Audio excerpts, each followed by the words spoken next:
لا لا يا جماعة، دي ما لحمة صاج حقتنا ولا حقت الضلع، ده حنيذ يمني. يلا نشوف الوصفة.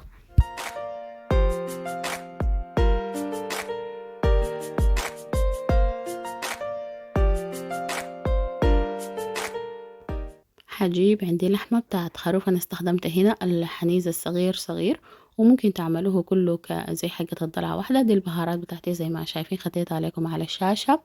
حجيب اللحمة بتاعتي وحرصها في الصينية، وحجهزها تماما عشان تخش كلها، يعني بكون خدت ورقة زبدة من تحت عشان ما تلزق، وعشان استفيد من كل البهارات. عندي زبدة دوبتها مع شوية زيت، ضفت عليها البهارات اللي هي انا كاتبه لكم هنا كلها. اخدت البهارات البودرة وخليت البهارات الصحيحة عشان بعدينك اجي اضيفها كنكهة نهائية.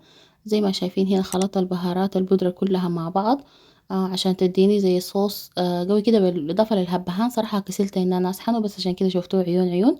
وكمان بدي نكهة قوية شوية للحمة، لأنه لحمة البلد دي شوية زفرة يا جماعة، ما زي حقتنا في السودان هناك. فجيت ضفت التتبيلة بتاعتي دي للحمة في نفس الصينية وخلطتها وبس.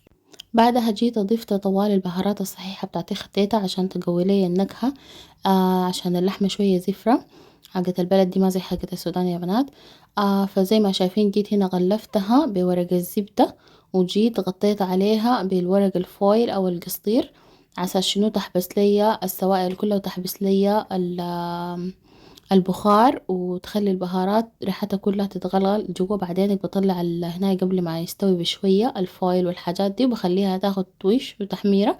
زي ما شايفين اللحمة دايبة هنا، وبالعافية عليكم يا بنات. طبعا هتشوفوا هتقولوا لا دي زي لحمتنا، لكن لا، صراحة ما نفس الوصفة. بس لايك شير كومنت. سلام.